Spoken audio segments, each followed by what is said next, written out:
Well, good morning, everyone. Thanks for coming. Good to see all your smiling faces once again. Today, I would say this. Today is certainly not a day of joy because we're still dealing with a tragedy. But today is a very hopeful day. Today is a step in the right direction. It's a very large step in the right direction. It is the day when the Profiling Project releases its first wave of findings. Now, with all the talk of conspiracy and all of the madness surrounding Seth's murder investigation, the Profiling Project is really the only entity out there, other than the police themselves, that are conducting any kind of evidence-based investigation. And I have said from the start, the only thing we will follow is the evidence, and we'll follow it wherever it leads. Today, I think we can come very close to ruling certain things out. I will introduce now Kevin Doherty. Kevin is the chief investigator, the lead investigator for the Profiling Project. Kevin. Kevin, do you need the sunglasses to see? I do not. Need them as a barrier between you and I, though. It's a defense mechanism. Hello, Kevin Doherty with the Profiling Project. If there's any questions anyone has for us? Why do you think that Seth Rich was killed by a hired gunman, according to your report, and what proof do you have of that? Well, the report didn't say that he was a hired gunman, but the hired killer. That's a possibility. It's a possibility. A proficient killer is what we think. The fact that the killer has gotten away with it for this period of time, and that it appears it was a very sanitized crime scene, certainly shows some level of proficiency in killing.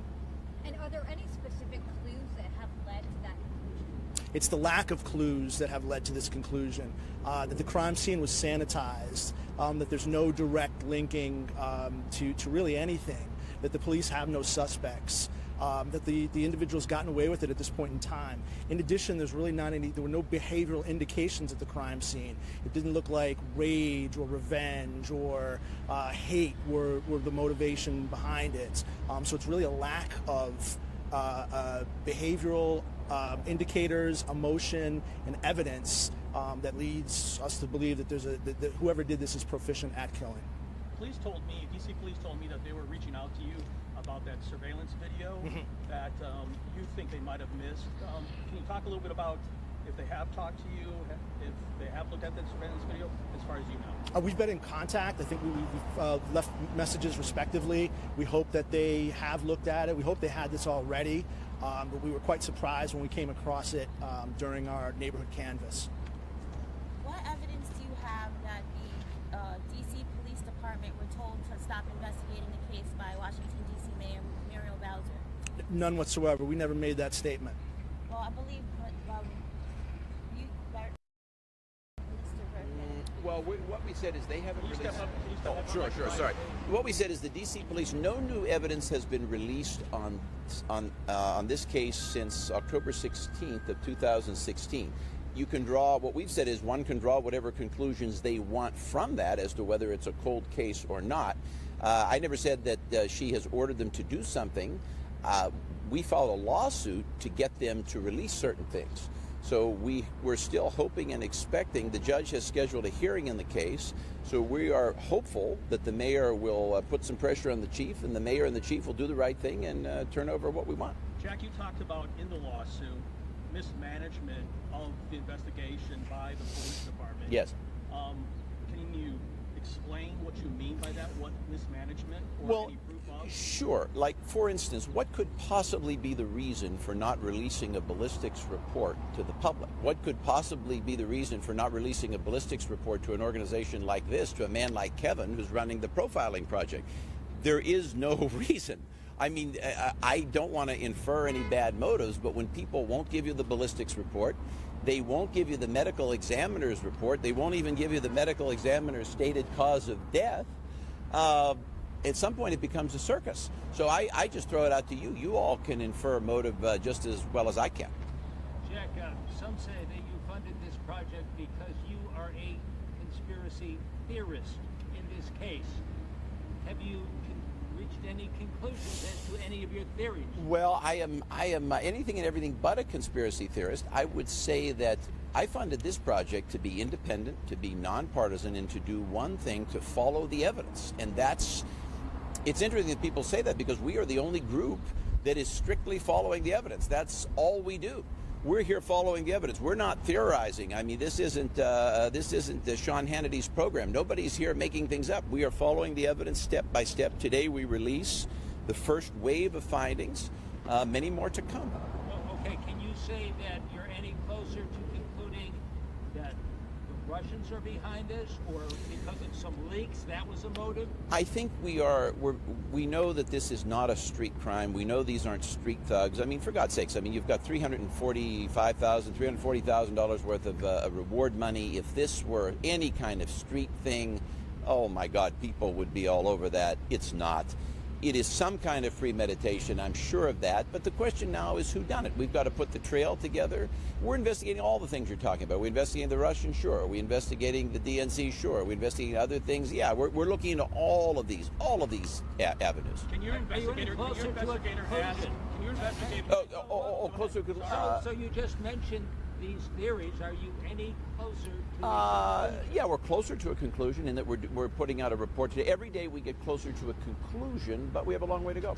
And what is the conclusion? We don't know. Can your investigator talk a little bit about, in the report that stated that you did look at some of those conspiracy theories and what your conclusion was? Sure.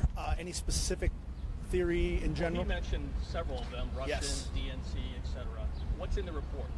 The report states that with regards to the assassination theories, of which there are probably 5 or 6, from our findings, it appeared that Seth was not killed immediately from the gunshots that he received. If this were a professional killer, they failed in their job. However, if we had access to toxicology reports or ballistics, or even the cause of death, we could rule out or potentially confirm.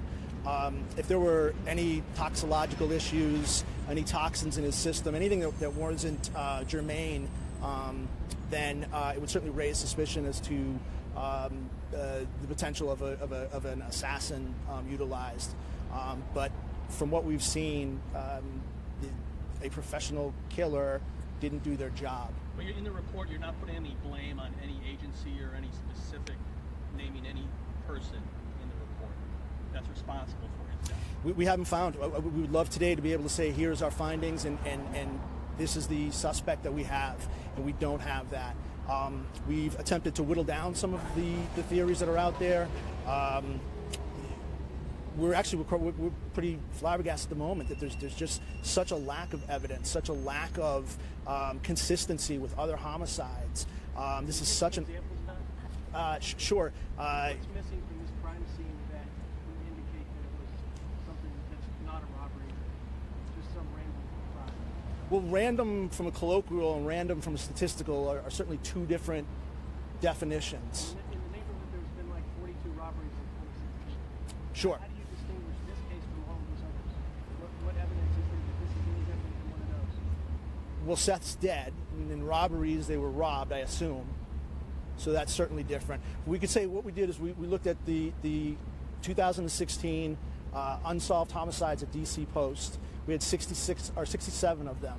Of those 67, I think 64 the victims were all of African descent. So right off the bat, that's one of the outliers. The fact that this doesn't seem to be a crime-precipitated homicide. We don't have all the facts. We don't know what he did prior. We don't know what the interactions were. But the bulk of DC's homicides are crime-precipitated, or at least crime proximity. Were you able to find any similar crimes in the area that occurred late at night like this? Someone's walking home from the bar. No. There was a similar case, I think maybe in 2013, with a Catholic university or an American university student that was shot on their bike. That one was the closest that we were able to find to this case. But even then, they knew who the individual was. It was the police made an arrest, I believe, within 24 hours in that case. this one is quite an outlier. There seems to be no evidence whatsoever.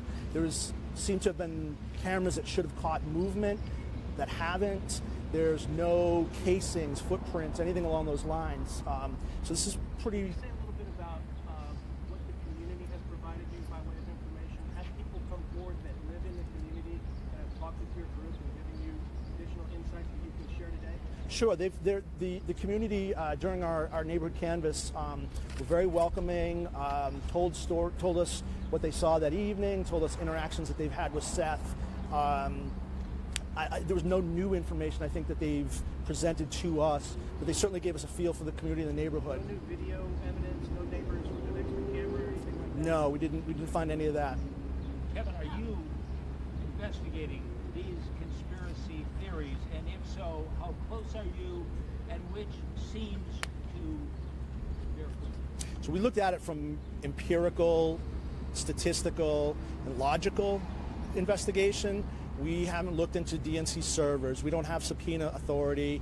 We're not going to float possibilities that aren't based on data.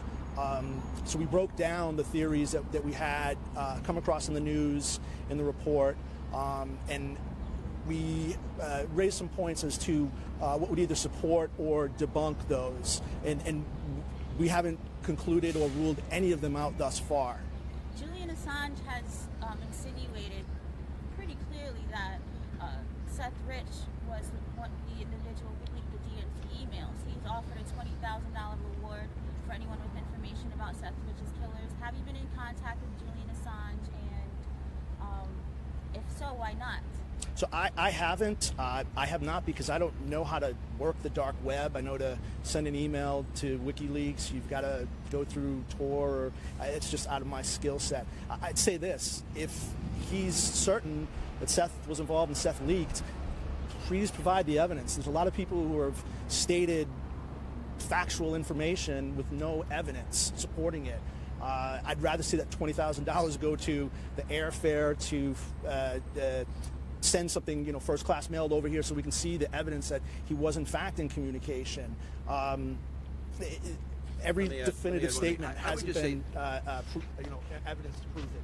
There are people who say there are emails between WikiLeaks and Assange. What we say is, if anybody has these emails, if Assange or anybody else has evidence, let's see it. Bring it out. We want to see everything. I mean, we'd love to talk to Julian Assange. If he has any information relevant to this murder, bring it to the Profiling Project. We'll reach out to him right here and now. We've got enough of the international media here today. He knows where to. I'm not hard to find. Reach out, and we'd love to talk to you. How unusual is it in a case, in a homicide like this, or robbery, for authorities to withhold the ballistics report or to withhold the autopsy report? And do you know which hospital Seth Rich was killed? Died in? We do not know which hospital he was taken to and where he was pronounced dead. With regards to the ballistic, it's not. I don't know that it's unusual. It's not outside the realm. This is information that they need.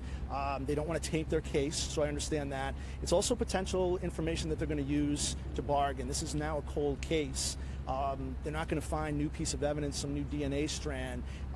They're going to have somebody come forward and say, I know what happened that day, and they're going to need some of that information to bargain with. So we recognize that. However, for us to give more definitive answers, the ballistic information certainly is the I have crux of one that. piece of evidence for you one piece of evidence you may like. We do know the hospital was George Washington University Hospital. I was approached about a week ago by a woman who is I don't know how to describe her. She's actually very afraid for her life. I'm not sure why, but she's very afraid to get involved in all this. She is a contractor. She's a federal contractor in the health arena. And it's George Washington Hospital. She's actually conducting a bit of her own investigation, trying to find out who the doctors were who worked on Seth Rich. But that's a group that doesn't want to talk. So we will be beginning to open an investigation there and to see what we can learn. But right now, that's all we know. So that's probably some news. That it's George Washington Hospital he died, and how did you confirm this? Through somebody who is a federal health contractor who had knowledge of it. Kevin, can we talk a little bit about body cams? DC police usually releases body cams in police-involved shootings, not the other way around, not just any body cam. And surveillance video, too. They've, in the last couple of months, released surveillance video that included suspects. Why do you think they need to release body cam and surveillance video, and what do you think to learn from that? Well, first, their policy is that they will release body cam, both to individuals that think that they may have been on body cam and to the public. They have a policy of a FOIA that it's within the scope of freedom of information. I think it's important in this case to see what happens. Is there something that was missed? Is there were policies that were followed, or were there things that weren't followed? I think the DC police are doing the best they can, and I know a lot of these folks personally, but the killer hasn't been found, and I think you need to look at this from a different angle, and it's quite possible that someone may see something there in these cameras or the videos that is an anomaly that wasn't supposed to be, or could be an important piece of information. So I think it's crucial to release what they can. I'd like to ask Kevin and Jack as well. Your report seems to say you may never find the killer or the motive in this case. Is that correct? And what, if anything, would that then mean to the conspiracy theories that you're pursuing? From our side, if one and then the other will Sure. answer into the microphone. From our side, we think we've exhausted the evidence that we've had access to, which has been basically public information. If we don't get ballistic information, if we don't get a cause of death or toxicology, we're just not going to be able to conclude that those things happened. Nor if these people who say, I was in contact or I have evidence, if they don't come forward with that evidence, we just can't take their word for it. So without anything more tangible than what we have, we're at a bit of a crossroad. Can you say anything about And the I had asked relationship Jack, with the I had police? asked, excuse me. Do you have a working I had asked relationship Jack with to the police? add. No, just briefly, yeah, sure, briefly. Yeah, I mean, Kevin is right on the money. We need more evidence in order to continue. I would think of today really as the first wave. We will get more evidence. We're working on a number of tributaries. I told you about the health thing, but other things too. More evidence will be coming, and then most importantly is what Kevin said. We really hope the police come forth with the 3 or 4 pieces of information that we need. There's no reason to keep this stuff a secret. I don't know why they would. So please, we hope that the chief and the mayor do the right thing. So you're saying you cannot advance any of the conspiracy theories today? No, we cannot. Well, there are various pieces of evidence pointing in various directions on a number of these things that you would call quote unquote conspiracy theories. Now, can they be advanced beyond a certain point? No. We are investigating those and other things. We're investigating things we're not even talking about here today. Many things are under investigation. Can you describe a little bit of if there's a working relationship or any kind of information sharing going on with the police? I don't think anything right now. We're hoping. I mean, the lawsuit was just filed last week. The judge, like I say, the judge has scheduled a hearing. I think in 45 days. I forget when. We hope that this doesn't come to a hearing. Lord knows, wouldn't it be silly if I have to go into court and argue a motion like this? This is ridiculous. Why are they resisting? Just come forth and do the right thing. And when we endeavored this project, we sent an email to MPD letting them know, see if there are any conflicts. They were aware. They said that they'd happy to look at anything. When we found the camera that we think may have been missed, we submitted that information, and they have been in contact back and forth. Anything else besides the camera that they may have missed? Anything else that you've shared with them? Not thus far, no. A private investigator that was hired by the family, Ron Wheeler, he says the family told him Donna Brazil instructed the police department to stop investigating the case.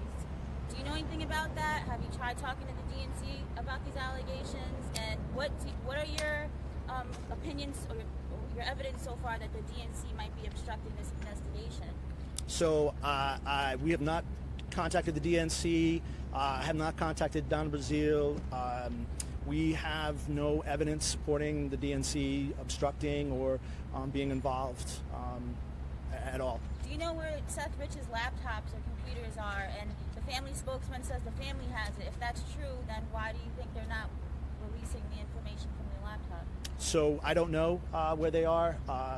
We don't know exactly how many he had.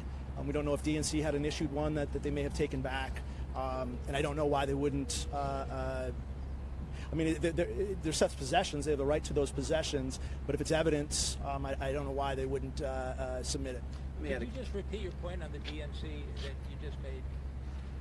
Yes, we have no evidence of DNC being involved. We have no contact with the DNC. We have You no said contact you were with. investigating the DNC, though. I didn't Or Mr. say I was. Bergman said that a little bit ago. Let me say one thing. I want to say one thing. We about a month ago, I called upon the DNC, the RNC, and Sean Hannity to match the reward that I offered. Now, I'm a little surprised that all three of these entities that have a heck of a lot more money than I do don't want to come forth and put something up.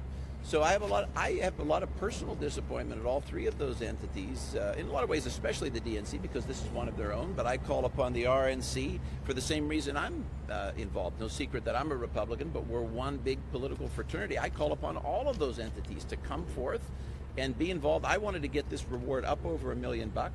I think right now it's $340,000. I just want to say we will do, Kevin and I and everybody here at the Profiling Project will do. I will spend whatever is necessary. We will not stop. This will continue, and we will fight on until we know the cause of Seth's death.